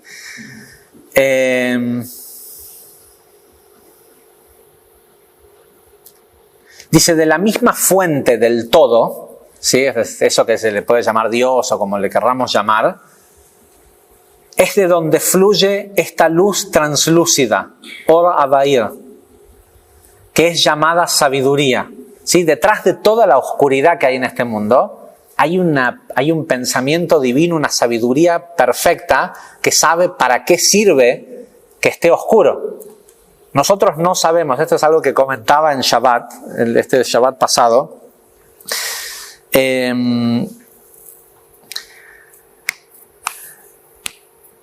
Dentro de las ciencias hay sabios. ¿Sí? Incluso dentro de cualquier religión que tenga dogmas, pueden haber sabios de esos dogmas. Es decir, gente que sepa todo acerca de, ¿sí? Si yo, no sé, si todo lo que está escrito en esta botella, yo no lo sé en este momento, pero hay alguien, seguramente el señor que diseñó la botella, que es un sabio en lo que está escrito ahí. Sabe todo lo que tiene que ver con eso. En la Kabbalah no existe el concepto de los sabios. No hay una persona que pueda ser un sabio de la Kabbalah. Uno puede ser un sabio del judaísmo y decir, bueno, yo soy un sabio del Talmud, porque lo estudié todo y lo sé todo, es un sabio. Pero de la Kabbalah no se puede ser un sabio, porque la Kabbalah quiere decir recibir. ¿Qué recibe la persona? Jochma, sabiduría.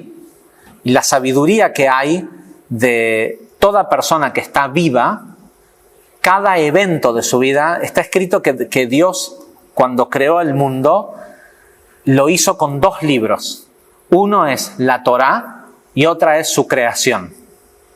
Todos los secretos del mundo están escritos en la Torá, pero también están escritos en la creación misma. Todo lo que pasa en este mundo físico es la sabiduría de esta creación.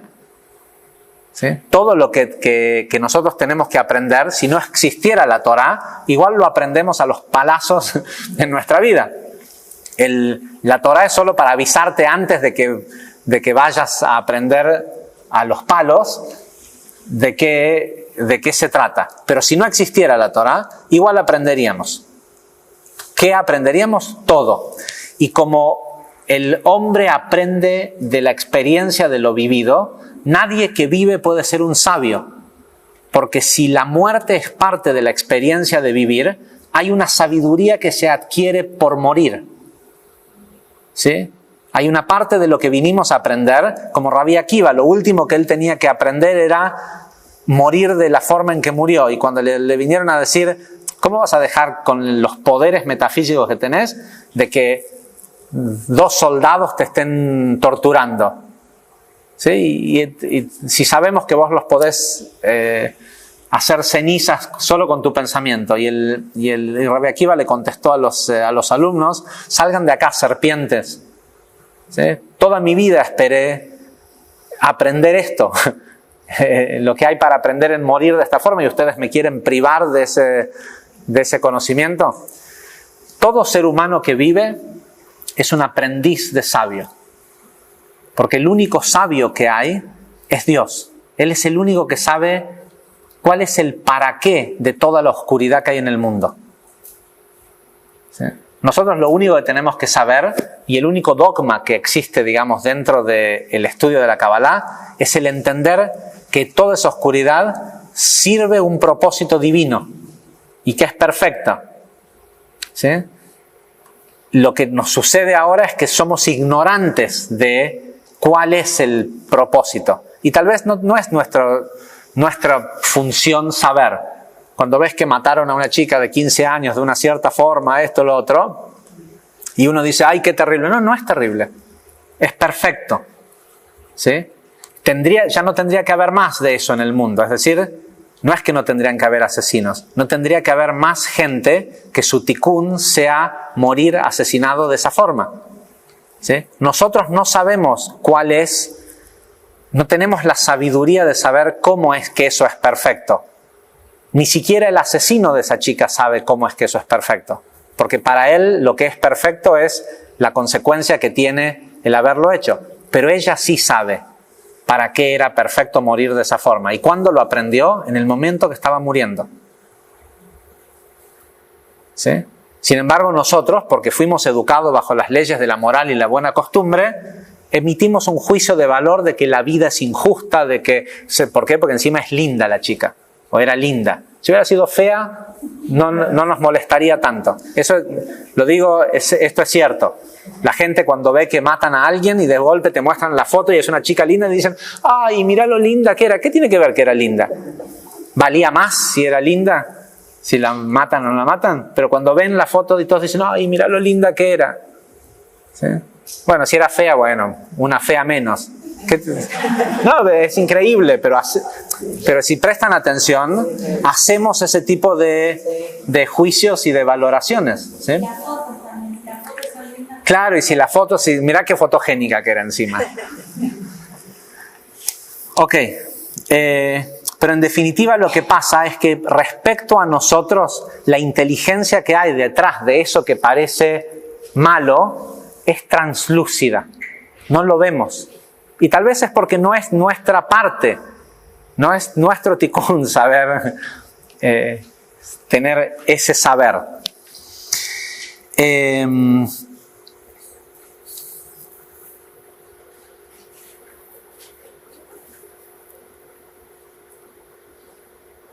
Dice, de la luz y esa luz translúcida es llamada sabiduría. A través de 32 senderos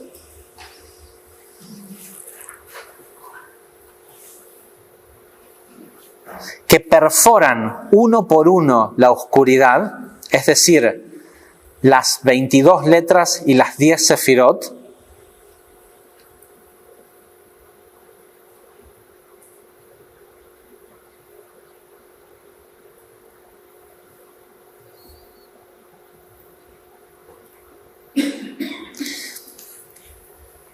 ¿sí?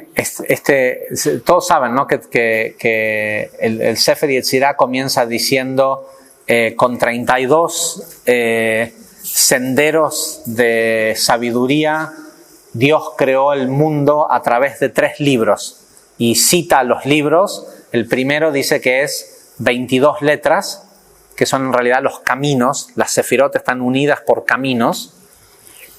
22 letras, 10 sefirot es el segundo libro y el tercer libro son sonidos. ¿Sí? Los sonidos que se pueden hacer con las letras, las combinaciones, y de ahí la idea de los nombres. Así es cuando dice, y con 32 caminos o senderos de sabiduría que perforan uno a uno la oscuridad, a medida que la persona va adquiriendo sabiduría, jochma, empieza a perforar el velo, o sea, eso oscuro empieza a ser perforado y a verse del otro lado, ver cuál es la sabiduría que hay detrás de eso que antes pensabas que era oscuro. Pero solo a través de estos caminos, a través de las 10 sefirot y las 22 letras, o los caminos que unen a las letras. Es que la voluntad del Santo, bendito sea Él, se manifiesta.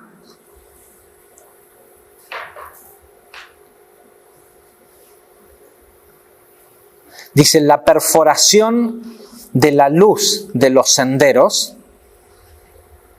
y la salida de estos, separados uno de otros, se llaman escultura. ¿Sí?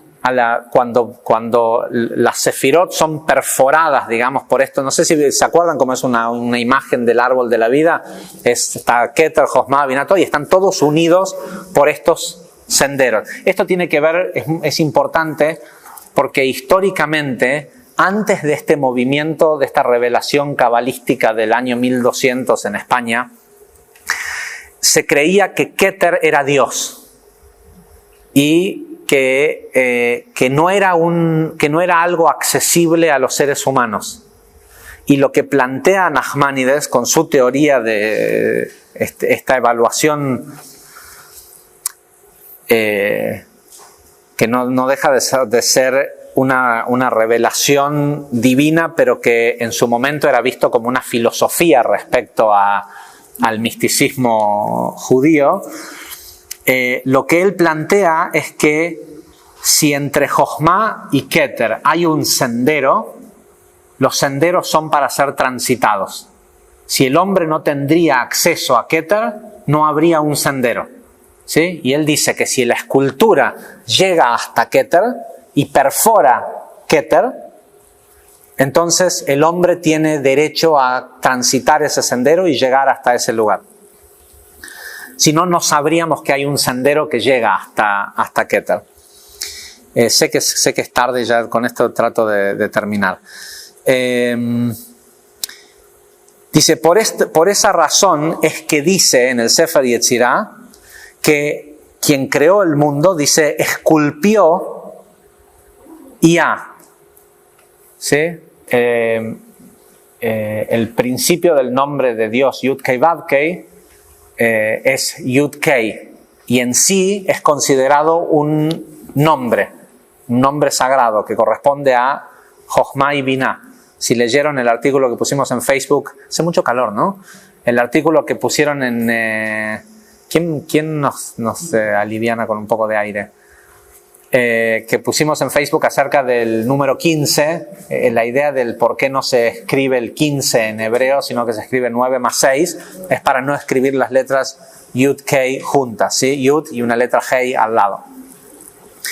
Porque estas letras juntas invocan un nombre divino.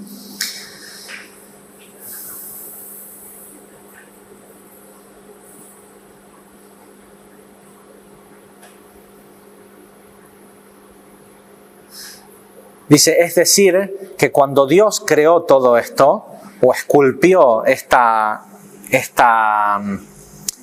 creación, la esculpió desde la corona suprema.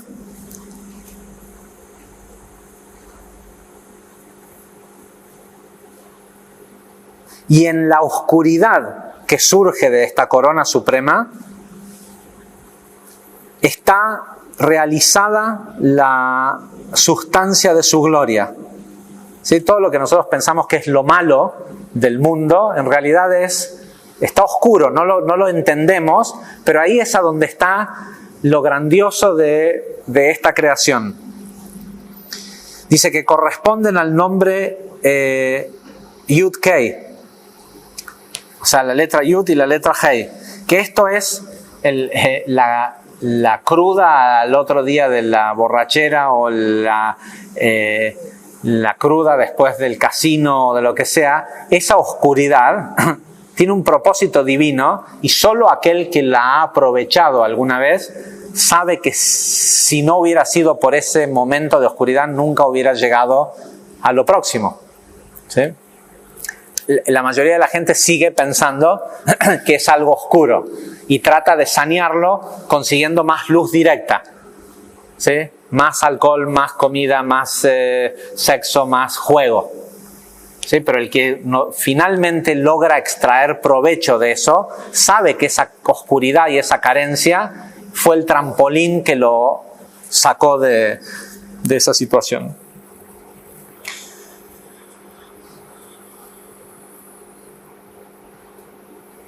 Dice, y esa gloria que surge de Keter, eso es lo que se llama Jochma, lo que se llama sabiduría, que fue hecha en nombre de los propios senderos. O sea, los senderos están hechos para adquirir esta sabiduría.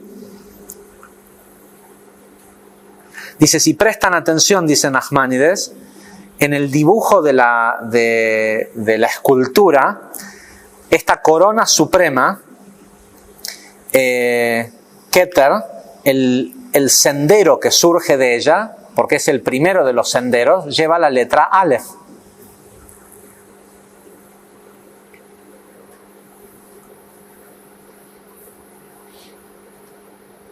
Puesto que esa corona suprema es representada por las letras Aleph, Hei. ¿Sí? Si han visto alguna vez un dibujo de Ein Sof o lo que sea, van a ver que están los 4 mundos y en medio o en lo más alto del hombro del coso hay una letra Aleph y Kuf, que se dice que eso es Adam Kadmon, el hombre primordial. Pero acá Nachmanides dice, No, es una letra Kuf en los dibujos, porque no se pone nunca una letra Hei al lado para que forme un nombre. ¿Sí? Es en realidad, dice, una letra Aleph y una letra Hei, que cuando se une a Jochma y Binah, cuando Keter se unen a Jochma y Binah, dan el nombre Aleph, Kei, Yud, Kei.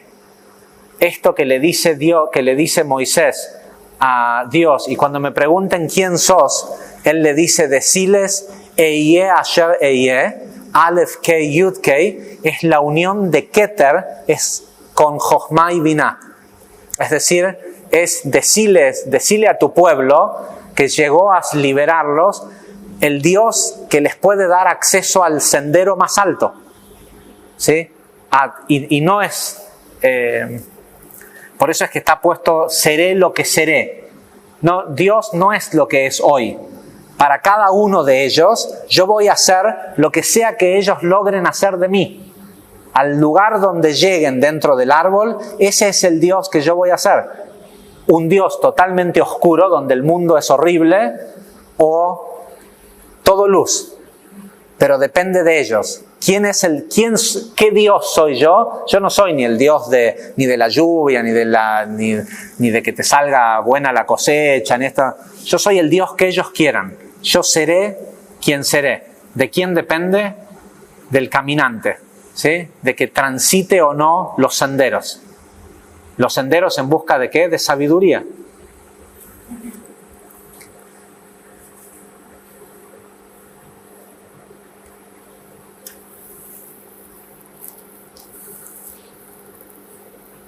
Dice, ¿qué fue lo que hizo alcanzar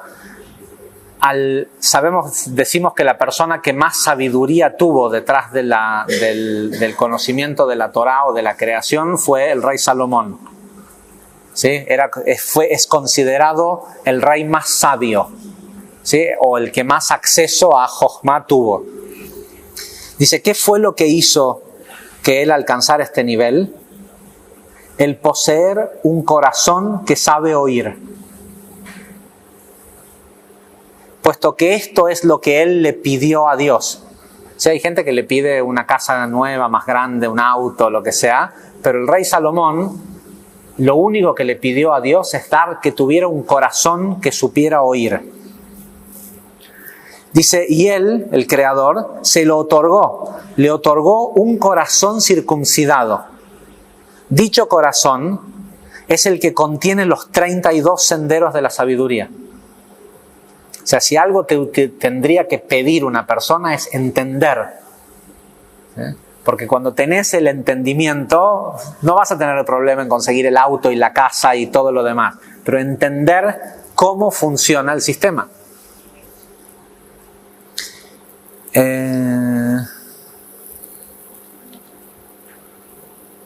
Dice 16 escritos en el mundo superior y 16 escritos en el mundo inferior. Son como un espejo.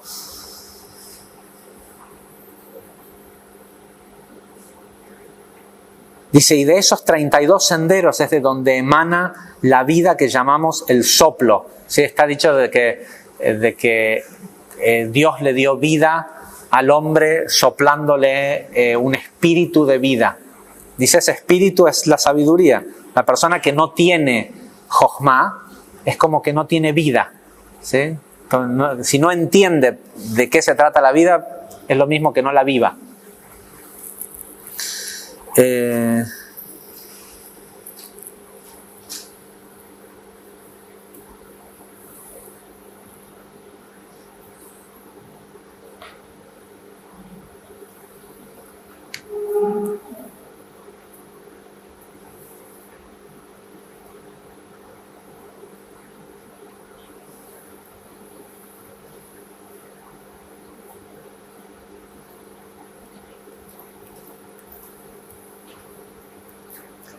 Bueno, si entro en esto hay que explicar mucho, pero lo podemos, si me hacen acordar en la próxima clase de Zohar, el Rabbi Moshe ben Nachman pregunta, dice,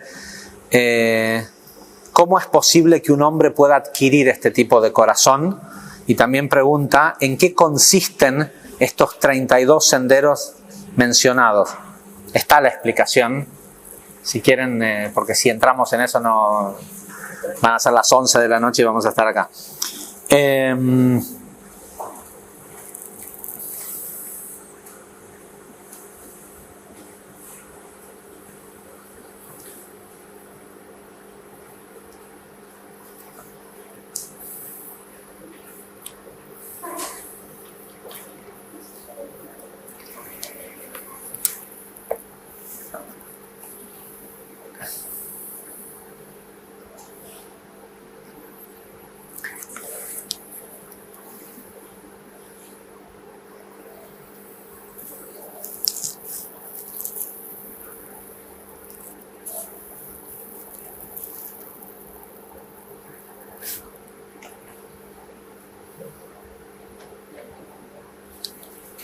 Esta es una frase de Rabbi Abraham Abulafia.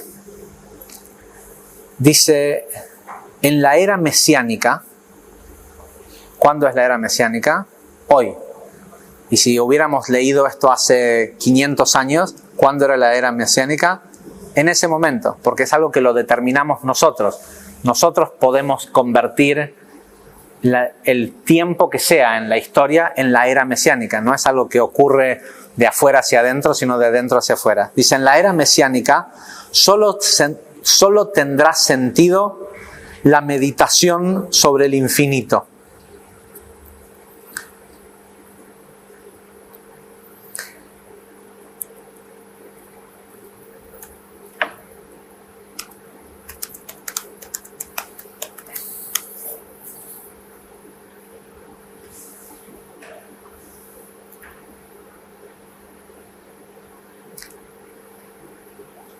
Hasta que no empecé les comentaba en Shabbat a la gente que empecé hace unas semanas a estudiar algunos comentarios del Sefer Yetzirah, y así es como surgió encontrar todo esto.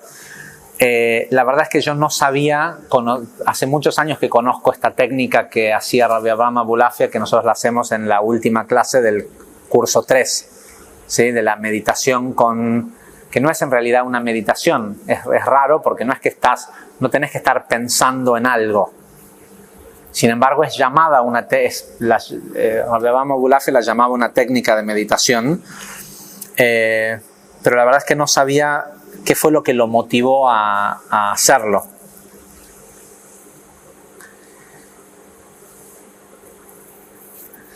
Entonces, esta idea de traer la era mesiánica,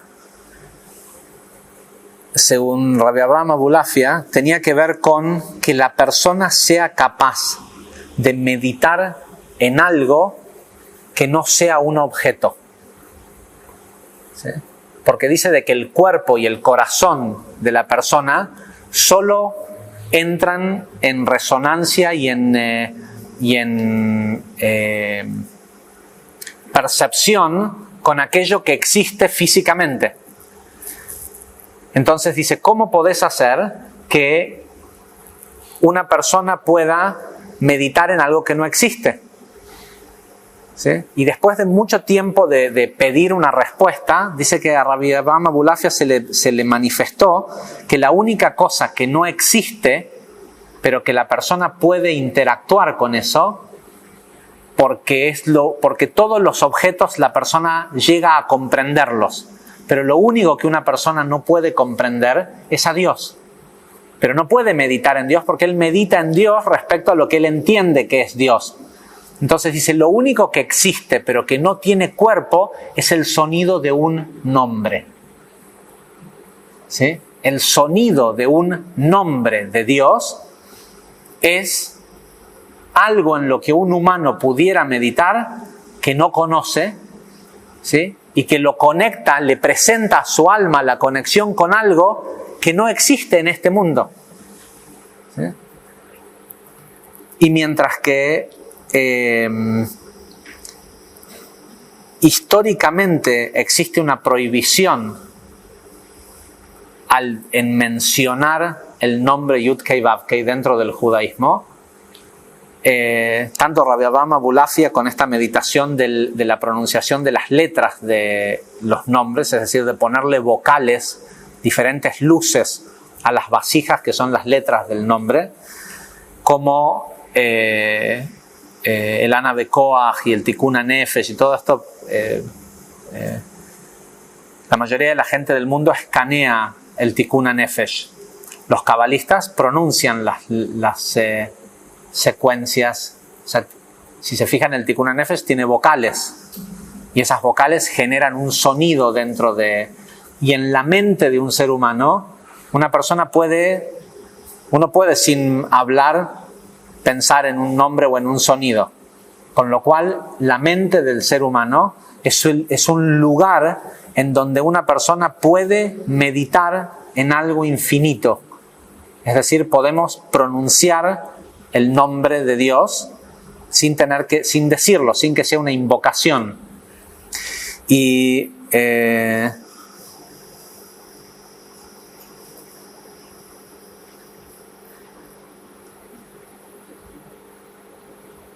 por algo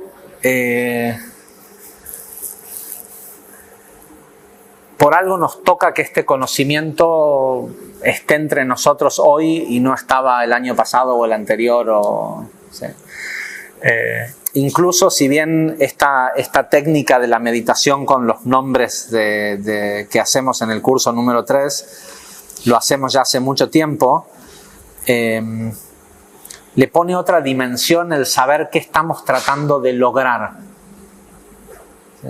Esta es esa quietud de la que se habla, no de la quietud de la meditación de transportarse a un lugar para desasociarse del momento y el espacio en el que uno está ahora, que es como medita la mayoría de la gente, sino al revés, traerle a la hora, al momento y al espacio una dimensión que no es que no existe, que está en un estado translúcido.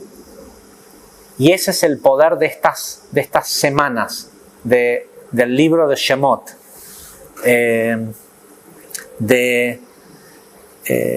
Si podemos,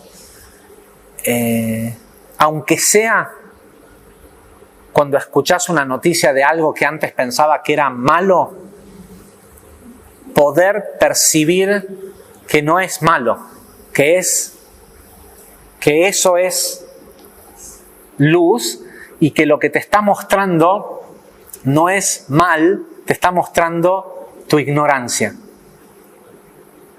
¿Sí? Te está mostrando qué tan aprendiz sos. ¿Sí? Vos pensás que sos un sabio porque estudiás Kabbalah y lo que te está mostrando todo eso que ves en el mundo que te parece que es malo porque estudiás Kabbalah y porque vos sabés lo que es bueno y lo que es malo, ¿sí? Es totalmente lo contrario. Todo eso que cuando ves decís, mirá estas pobres personas que como no estudian Kabbalah no saben la causa y efecto y la consecuencia y el mal que se hacen a sí mismos y esto, todo ese mal que estás viendo te está mostrando tu ignorancia respecto a el verdadero propósito de la creación. Solo con tratar de hacer ese trabajo, Besat Hashem, lo que vamos a empezar a vivir a través de la energía de las porciones de la Torá, de este nuevo libro que empezamos hoy, vamos a experimentar un verdadero éxodo, pero no un éxodo de salir como pudiéramos pensar, de salir del caos, sino de salir de la percepción de que lo que estamos viviendo es caos. Y en el momento en el que podamos entrar en contacto con la sabiduría y la enseñanza que hay detrás de esa oscuridad, ya no va a ser necesaria. No va a ser necesario que se manifieste en un estado oscuro, sino que se va a manifestar. Y una vez que algo se manifiesta en un estado luminoso, depende de cada quien en qué lo quiere convertir. ¿Sí? De la misma gota de luz, uno puede fabricar. Recuerden, Dios no es a quien uno le pide lo que quiere. Dios es la materia prima con la que uno construye lo que quiere. de una gota de luz revelada uno puede fabricar salud, relaciones de pareja, dinero, lo que sea que necesite en su vida. El tema es empezar a salir a cosechar oscuridades y convertirlas. ¿Sí? Hasta la semana que viene. Muchísimas gracias.